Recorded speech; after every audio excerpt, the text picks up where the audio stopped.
the uncomfortable truth about the 2,236 so-called ghost children is gradually being revealed. The latest findings are showing that there are more children whose whereabouts are not known than those who have been confirmed to be safe.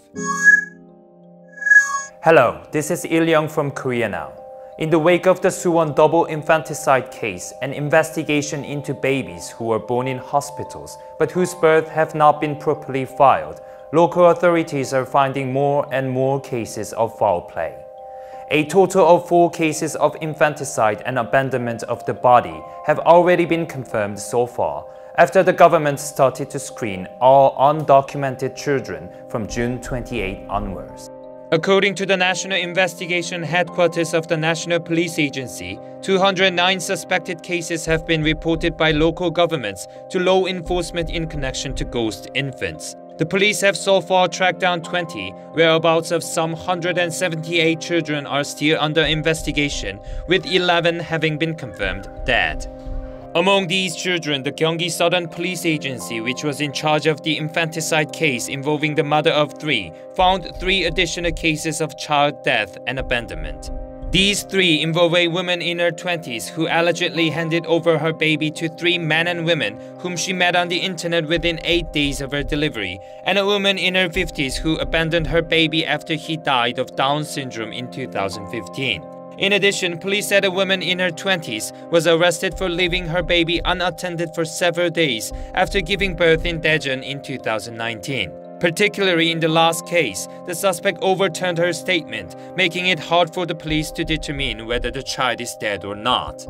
On September 9 of last year in Goje시, South Gyeongsang Province, a 5-day-old baby died, and it was revealed that a couple in a common-law relationship who initially said they had abandoned the body later confessed to murdering the infant.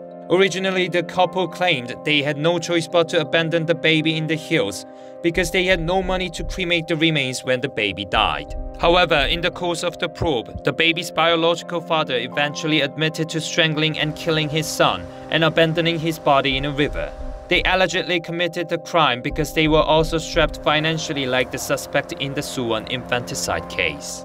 According to data from the National Police Agency, the majority of suspects who killed or abandoned infants were in their teens and 20s. From 2013 to 2021, out of 86 people suspected of having committed infanticides, 67 in their teens and 20s, accounting for 77% of the total.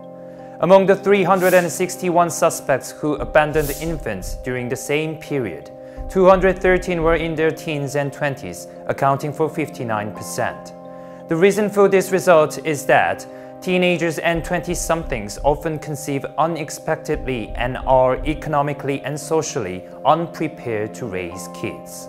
In the wake of the Suwon infanticide case, an amendment to the Family Relations Registration Act was belatedly passed at a plenary session of the Korean National Assembly on the 13th of June that included clauses for a birth notification system and protected birth system. However, even if this bill is fully implemented, there are still blind spots in the system. The birth notification system can increase the number of out-of-hospital births among mothers who do not want their birth reported, and also can lead to abortions. As a complementary measure, the adoption of a protected birth system is being discussed in the National Assembly, but there are concerns that this system may also encourage giving up childcare and deprive children of the right to know their parents. Experts argue that in order to prevent accidents of undocumented infants, it is necessary to fundamentally review and discuss the birth and adoption system, such as support and education for parents who give birth, rather than just rushing to introduce new rules into the system. 돌봄 비용 부분은 우리가 상당 부분 보전해주는 그렇죠. 그런 제도의 확대가 있었어요. 네. 이제 이런 제도가 더 확대가 돼야 되고 아동수당이라든지, 근데 여기에 더해서 부모로서 아이를 잘 키울 수 있도록 뭐 주거 지원 당연히 들어가야 되는 거고, 그 다음에 이제 부모 교육이라든지 이런 어떤 상담이라든지 필요할 때 이런 것들이 함께 진행될 수 있는 정말 물질적 도움과 그다음에 이제 비물질적 도움 이게 함께 갈 수 있는.